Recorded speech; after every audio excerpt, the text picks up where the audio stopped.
Lukas pasal 9 ayat 57-58 berkata begini. Ketika Yesus dan murid-muridnya melanjutkan perjalanan mereka, berkatalah seorang di tengah jalan kepada Yesus, "Aku akan mengikut engkau kemana saja engkau pergi." Yesus berkata kepadanya, "Serigala mempunyai liang, burung mempunyai sarang, tetapi anak manusia tidak punya tempat meletakkan kepalanya." Kalau kita melihat kata-kata orang itu bagus sekali. Aku akan mengikuti engkau kemana saja engkau pergi. Dan memang seharusnya seorang pengikut Yesus begitu. Mau ikut Yesus kemana saja Yesus pergi. Ikut Tuhan Yesus.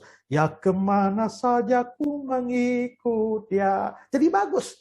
Tapi ternyata Yesus menjawabnya aneh. Serigala punya liang, burung punya sarang. Anak manusia tidak punya tempat meletakkan kepala.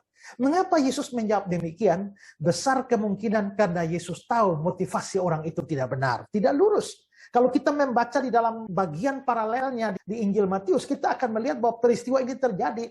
Sebelumnya ada peristiwa lain di mana Yesus menyembuhkan ibu mertua Petrus yang sakit.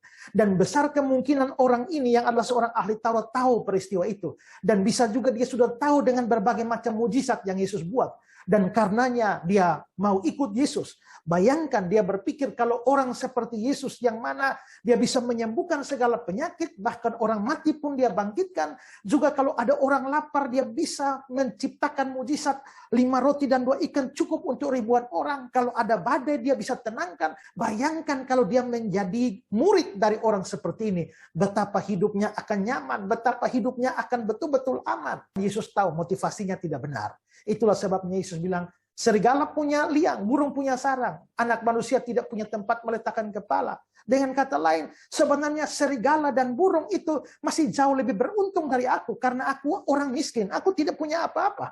Atau juga dikatakan bahwa serigala dan burung itu jauh lebih aman karena mereka mempunyai tempat berteduh. Tapi aku tidak punya. Lalu apa yang mau kau harapkan dari aku?